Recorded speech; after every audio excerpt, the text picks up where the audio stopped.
It's time to listen to another episode of Discover Church Online with Pastor Steve Cioccolanti. Expect to be blessed. Never do for a child what she can do for herself. But a lot of parents feel really good when you do it for them.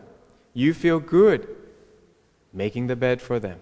Oh, look at how loving I am. I made the bed for them. They left a mess, but I'm a great mother. No, never do for a child what she can do for herself. You're discouraging the child. You're not empowering the child. Number, what now? We at 6. Mistake. Labeling. Labeling. We covered this, Say, my child is naughty. Aussies will say this playfully. Cheeky. Oh, cheeky little one. I don't say that to my children. They're not cheeky. It's not cute. It's not a label that I want them to have over them when they're an adult. It doesn't contribute to them, doesn't encourage them. All right? But it's up to you. I'm not your verbal police. You do as you wish. I just don't do it. I don't even say the positive. You're so smart. You're so smart. They can't change that. You studied hard. They can change that. They can control that. Right? You read a lot of pages. Right? They can control that. But people like to label their kids. They say, here comes trouble.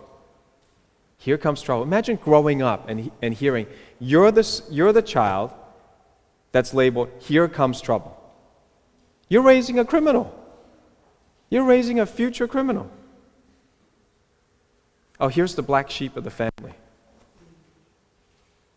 What a horrible label to put on someone. Mark 11:23. Please read it yourself. The power of words. If you're a born-again Christian, your words can move mountains. Your words can encourage a child, and your words can shatter a child's self-image. Try not to label. I know it's very tempting. They make a mistake, and you want to say, well, what's wrong with you? And why did you do this again? And these questions are not helpful. And then you label them something. But it's not them, it's just their age. They're just little children being children. And you just need to teach them, otherwise you wouldn't have a job. If they didn't need training, you would not be a parent. All right? You get to be a parent for a while, enjoy it. Number 7 mistake. Expecting perfection. I tweeted this out. If your child never does anything right, and you are never wrong, believe me, the problem is not your child. Do I need to finish my tweet? The problem is you. The problem is you. And many parents never ever admit that they make a mistake. Many parents talk like, you have to obey me. And they even bring God into it. God says, you have to obey me. Oh my goodness. God must be so ashamed. When you bring God into a situation where you're out of control and you're trying to leverage His name, I pretty much label that. You want to label? I call you a blasphemer. I never have to leverage God's name to ask for my wife's agreement. Imagine if we're deciding where to go on vacation. And I say, where would you like to go? You want to go to Thailand or you want to go to Mexico? Now remember, God said, you have to obey me. Wow. That took the fun out of it. What a tyrant. What a tyrant. That parents do this. It's outrageous to me that you would use God's name just to gain control over a human being. Please don't do that. Maybe you're just expecting perfection and you need to look in the mirror that you are not perfect yourself. And you will get much more cooperation. I've found I've got much more cooperation from my children by admitting my mistakes. As soon as I know I made them, just admit them. They don't hate you for it. They love you for it. They appreciate your sensitivity, your honesty, your humility. And then when you ask them to do something, it's not from a know-it-all, God said, you must obey me, I must be right. No, I've been wrong many times. But I'm trying my best to help you. So I just want you to trust me for as long as you're under my authority. What I want is that you trust. That's all God asks of us. He wants us to trust. It's called faith. God says, will you trust me? And you're arguing and you're fussing and you're crying, and God says, trust me. That's all I can ask of a kid. Amen. Only God is perfect. Only God can never admit a wrong. But you and I, we are full of imperfection, so do not expect perfection from a child. Recently in my house, one of the children nearly blew up the microwave. Put in something without any water. Now you would think that it's obvious that microwaves work with water. Everything that's ever been put in the microwave must have water. Well, this went in solid, dry, 3 minutes. The thing caught fire, burnt, is black. It's a big deal. I don't have a lot of positive feelings at that moment, but I have to explain and I have to correct and I have to punish. And it's very clear that I punished. And I said that this can be, this can burn the house down. And I need to explain to them why it's so dangerous. I'm going to leave parents to try to answer this one. What do you think? What circumstances would answer this? What can you think of? I think you can say that they are good model. They're a good model. You say someone is a good model? They're a good model? Okay. It's tough to find good models because we reward everybody. It's such a strange thing. There was a time when the kids went to public school, and now they go to Christian school. But man, at public school, every day, somebody was just rotated through to get an award. I thought, what's the point of an award? There is no model. There is no model behavior. Everybody gets something. And then at graduation, everybody comes back with a trophy. I thought, what, you used to be, you have to be the one guy. You have to be number one to get the trophy. Now you're number 36 and you get a trophy. Who do you point to? But we live in a weird culture. So I think, maybe you could, so the question is there ever a time when you could compare a child to another child? Well, if the child did exceptionally well, and he or she is a model in an area, I don't see why that child couldn't be a good example, right? We still believe in good examples. We're just saying, don't demean your child, belittle your child, and say, why can't you be like your older sister? Why can't you be as capable, as smart, as responsible as your older brother? Well, you can't, because they have different personalities and makeup, and it's not fair to compare them. They will have different gifts. They will not come out with all the same gifts. I'm very not into formulas and rules, and so I think you can do anything if your heart is motivated by God's love.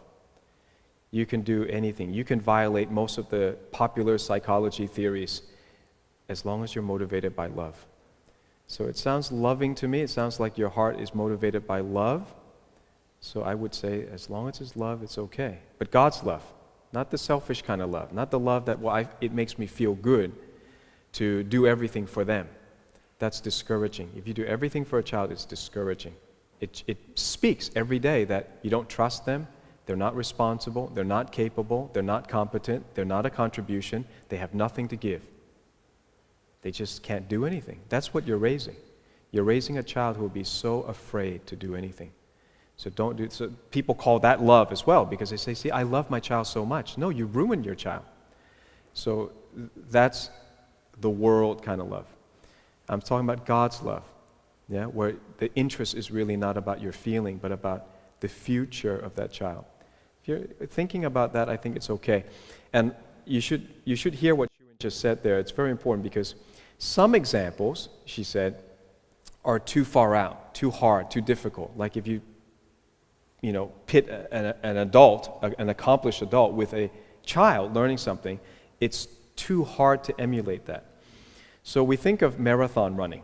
I'm not a marathon runner, but I know that if I were to be a marathon runner, and I looked at some legend, some Kenyan guy that's won 5 New York marathons, and I say, that's the guy that I have to emulate, I'm going to have a heart attack.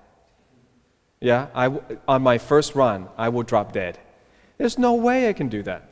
So what you do is, if you were serious about improving, You might have a legend like that, a hero. We call that a hero, someone that you greatly admire, and you say, that's the poster child. That's the one that one day I'd like to be. But I don't copy that. What I find is a pace setter. I find someone that is running at a good, steady pace. Better than mine, more consistent, but I can look at them and they're 5 steps ahead of me. And I can say, I can keep up with that. I'm going to keep running the way they run, just the way they run. When they stop and take a drink, I'm going to stop and take a drink. I'm going to copy the pace setter until I can overtake the pace setter. Then I say, okay, who's the next pace setter? And I find that. And then one day you find out, hey, I'm running alongside a legend. I'm running alongside my hero. I'm doing the same things that I thought was never possible. But you take it piecemeal like that. And so you do that for yourself, you do that for your children. So you can't compare. A lot of times when you're comparing, you say, why can't you be like? You're not giving them a pace setter, someone that they can realistically follow. You're giving them a legend. You're giving them a hero that is just, it blows them out of the water. And it's extremely discouraging. Okay? Don't give them an iPhone. Why is it so hard? See, this is the worldly kind of love. The worldly kind of love says, I love my child, I have to buy them everything they want. I have no problem not buying something. No problem. My children will not make me broke. Right? Your children may make you broke. If you always have to bribe them and reward them and lavish gifts on them in order to get compliance. You've mistreated them. You've mistrained them. Don't do that. It's the mistake that I have to reward every good behavior. It's not true. God does not necessarily reward every good behavior.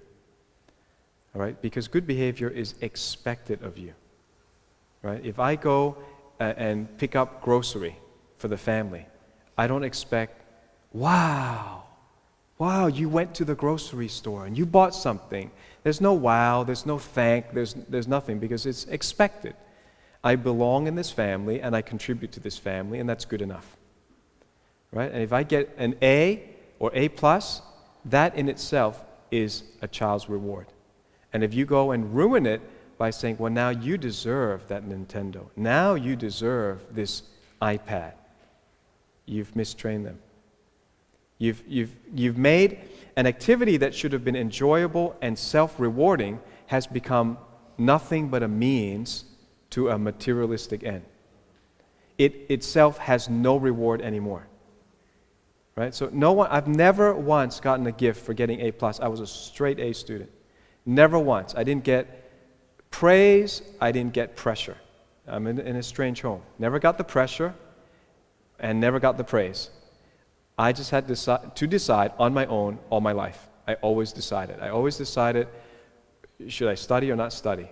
And I was motivated internally that I don't want to be the stupid kid, and I also don't want to be made fun of, because kids made fun of me for not being able to speak properly. So it's a strange thing that God called me to now do nothing but speak, it seems. Speak and write. But I did not speak well, and so kids made fun of me. They made fun of the way I spoke. They made fun of my mispronunciations. And so I just said, internally, I'm motivated to not be like that. And I made my own decisions. But because I had no praise, I had no pressure. So it's both sides were good. And it's not that my parents were great parents. It's almost like, well, they almost left me too much to my own devices. But by doing that, they didn't make the most common mistakes that parents generally make. So it helped me a lot. I may not have gotten the good stuff. I didn't get good encouragement. I didn't get, Bible verses to, help me through or anything like that. I didn't get great lessons in life. Sometimes I wish I did. Sometimes I think it would have been nice to have a sit down and hear, a parental talk about how things work. But I didn't get it, but nor did I get the negative stuff. So to answer the question, I don't see why I should buy a kid an iPad or an iPhone if they're going to love the iPhone and the iPad more than me. In fact, I see that of my child. As soon as we got, she saw, so our latest child saw that Mama has a watch. So she said, Wa, Nana, Wa. Nana is herself. She calls herself Nana, and the Wa is the watch. So she's saying, in full sentence, we decipher this, is, parents, I need a watch on my wrist, You need to get it for me now, okay? So my dear wife is a softie and got a watch. But this is a watch for potty. So it's a very funny thing because kids love it. It's called a potty watch. It looks like you're wearing a very cute toilet. And the thing rings, and the thing has flashing colors, and every kid loves it. And it's supposed to train them when it's time that it rings, you go potty. So she loves it. But I noticed as soon as she got it, she started looking at that. When I say, Amber Ray, she's looking at it. Amber Ray, she's looking at it. Then I have a word that is signal. Obey Papa, then she knows. She knows this one. This has gotten into trouble now, if I have to say that. She'll say, Obey Papa, right? I need your attention. And I tell her, even though maybe she doesn't understand yet, but she certainly acts like a kid that understands everything we're saying right now. At 1.5, she seems to understand everything. And I say, you can't love the gift more than me. If you love the gift more than me, I'm going to take the gift away. Now, I've said that to all my kids because I understand the second commandment is God hates idolatry. God hates it when He gives His children something and then they end up paying more attention to that thing than to Him. Then they don't come to church, they don't pray, they don't read the Bible because they got their prayer answered. And this is so common. It's a form of idolatry. And I know it happens so quickly and it happens so subtly that I catch it as soon as I begin to see idolatry in their heart.